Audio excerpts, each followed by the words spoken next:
All right, high rollers, a real treat today. A guy who's won more than 5 million playing live tournament poker, 15 career titles, one bracelet, a dozen cashes at the World Series of Poker. He's had multiple scores of more than $500,000. He is a player, folks. He's been killing the high rollers of late too. Most recently cashed in the 10K tag team event and just last night defeated a controversial figure in the world of poker, Chris Jesus Ferguson, in the 10K Heads Up Championship. Chance Kornuth, welcome to the show, man. Congrats on that big win last night.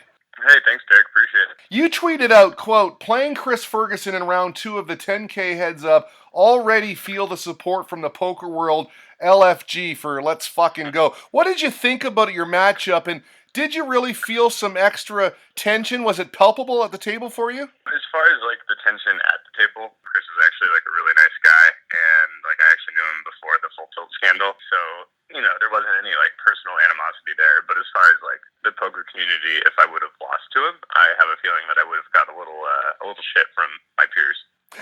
No kidding. So how did the match go? Obviously it went well because you won. Yeah, I mean, he actually had the chip lead for the majority of the match, and then when the blinds got really big, I implemented a limiting strategy with my sub 15 big blind stack size, and it actually ended up going pretty well. Okay, so you're into the round of 32. You've got more matches today, hopefully, plural. Do you expect any time on the Poker Go feature table? And what do you make of your matchup today? I've only looked at my first one, and I actually did a little bit of research already. I'm playing John Smith, who's like an older guy who I believe got second last year. From what I've heard, he's super tough, and especially as far as like the default that you would bring to play him, it's like his default actually matches up really well against professionals' default. However, I spoke with his prior match, Dietrich Fast, who's not only great at the game but very articulate in his understanding and his analysis of opponents, and so he actually gave me some really good breakdown on the opponent. And so I have a feeling that my plan against this particular opponent will go fairly well. Okay, well, we wish you luck with that. You're obviously confident. What about the Poker Go sensation this year? And do you want to be on that feature table? Is it important for a poker player to get some airtime? I think that for some players it's actually negative EV, just because they have to show their cards, they have to show how they play, kind of what they're thinking, and that type of thing. Maybe even people who are watching can figure out live tells on them. However, for me with chip leader coaching, it's probably a good option for publicity, especially because a lot of the people who do watch Poker Go are professional poker players, and that's kind of our target market. So for me personally, I think it's probably a good thing, but I think for the average poker player, it's probably not. We're going to talk about chipleadercoaching.com later on, but I want to go back to Chris Ferguson, obviously a controversial figure. A lot of people in the poker community not fans of his. We see that he and Howard Lederer are back at the World Series of Poker this year. I'm just wondering, you said he's a nice guy and you knew him before. What is your perspective on the whole situation with regards to Full Tilt? And I got to give these guys some credit anyway. I mean, it's certainly ballsy to come back to the World Series of Poker, no? Yeah, that's for sure. Especially like I was inquiring a little bit to him about that yesterday. Just how he's been treated and stuff like that. And he said that this year is actually considerably better than past years.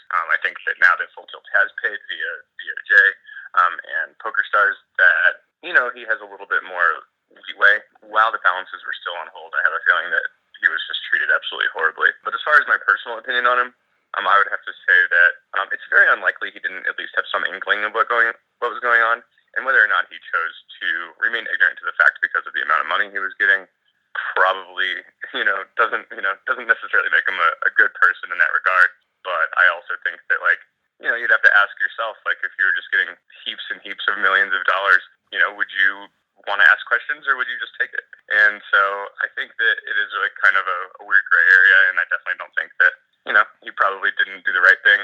So it is kind of a difficult situation. I mean, but I understand why people are like hateful towards him. Yeah, it's a special situation, isn't it? Because you're talking about a world champion. You mentioned you talked to him throughout the match, and he was nice to you. He's a nice guy. He was beloved before the scandal. So I'm wondering what it's going to take for him to get back in the good books. Is it just a matter of keep showing up, keep playing, maybe win another bracelet, maybe do something nice for the poker community? Perhaps. I'm not sure if winning will actually help. I do think that just time. Eventually people will kind of not necessarily forget about it, but just kind of be over it, and not necessarily forgive either, but just not be mad anymore. And so I can imagine that he already said that this year he's not getting nearly as much shit, and it's a lot better. And so I can imagine that another 5 or 10 years and people will just kind of eye roll. You've got a bracelet. Yours came back in 2010, Pot Limit Omaha Event 50. How important is it personally for you to add another to your mantle? And I assume you have a few PLO events on the schedule this year? Yeah, absolutely. I've been working really hard on my game lately, and my plan is actually to focus considerably more on tournaments this summer, just especially with the company and like having a potential to win a bracelet and have more cool hands to go over with students or even just the support of them on the rail if I do final table something. It just sounds like a really fun opportunity. So I'm going to focus a lot more on tournaments this summer and hopefully get number two. Now, there are a lot of changes at the World, or at least a few changes at the World Series of Poker this year. You're there. What do you make of what's going on there? Do you like the changes? And also, is the atmosphere electric because of what Doug Polk and Daniel Negreanu have done this week? Well, they've definitely been fun to watch. I will definitely admit that I've followed their action as well. Doug Polk is very fun to watch and does a great job for the poker community. So definitely rooting for him. Daniel, obviously in the same category. So yeah, that's been really fun to watch. What changes are you referring to at the WSOP? I think they've changed some rooms around. Play on day two goes to a different room, things like that. Nothing major? I actually think that's really bad. The fact that no one's just going to randomly walk into the Brasilia room the way it's laid out now, so they don't really have a chance to walk in and see this Thunderdome, if you will, unless they know where they're going. They're going to walk into Amazon, they're going to walk through, they're going to see all the people, but there's a very good chance they never walk into Brasilia and never see that kind of cool aspect of it. So I think that that was actually better in Amazon. The WSOP, I know, is an important place for you. You met a very special poker dealer there a few years ago. Poker is now a family affair, right? Yeah, definitely. Emily, my wife, works with the company. We met at the Rio 4 summers ago now. This is our 5th summer. And so, yeah, it definitely always brings back fond memories, and it's pretty darn cool, enjoyable. I found it very cool that you proposed on the Great Wall of China. What was that experience like? And how has being married changed your poker game, or has it? The Great Wall of China was just an incredible experience.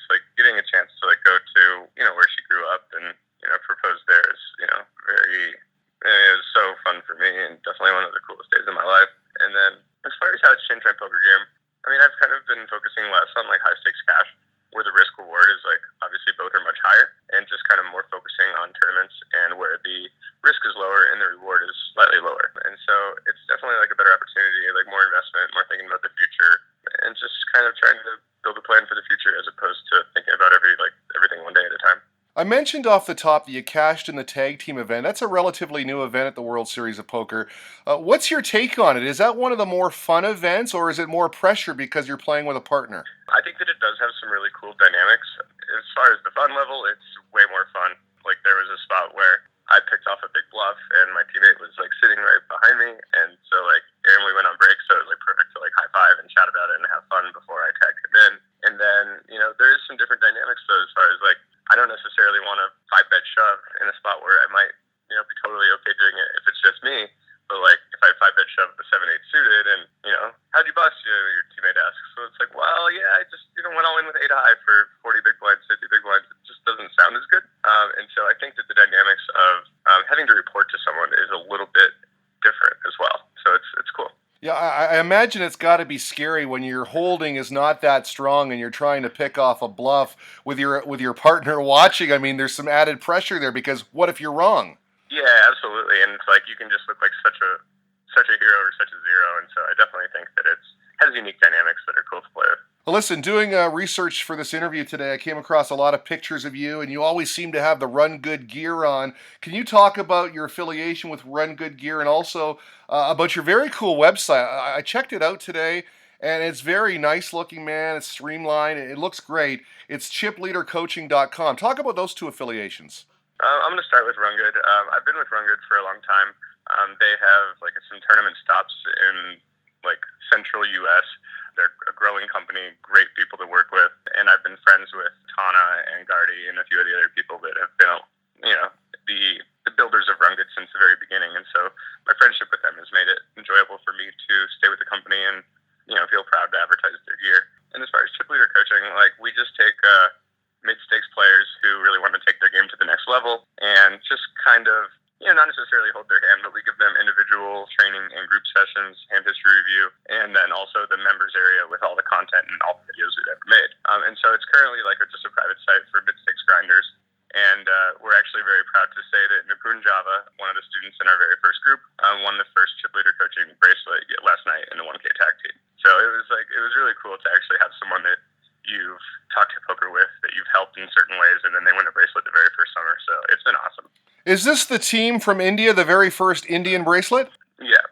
Oh, well, congratulations on that, man. Again, the website looks absolutely amazing. chipleadercoaching.com.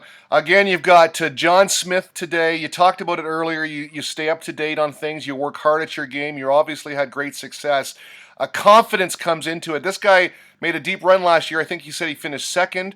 So you obviously got to be confident when you play a guy like this, and it sounds like you are because you put that work in. Yeah, I mean, I feel really fortunate that he played someone that's a friend of mine prior. I have a feeling that if I just went in with my default of like, all right, I'm playing this old man, I'm going to do this when he does this, etc., I think he would have matched up really well, and I would have been a pretty big underdog. However, with the adjustments that I've learned through my friend Dietrich Fast, I should be a fairly big favorite today. Well, we wish you luck. We really appreciate your time. Go get him today. A few good matches today, and maybe a bracelet tomorrow. At Chance's Cards on Twitter. Chance Kornuth, man, thank you again.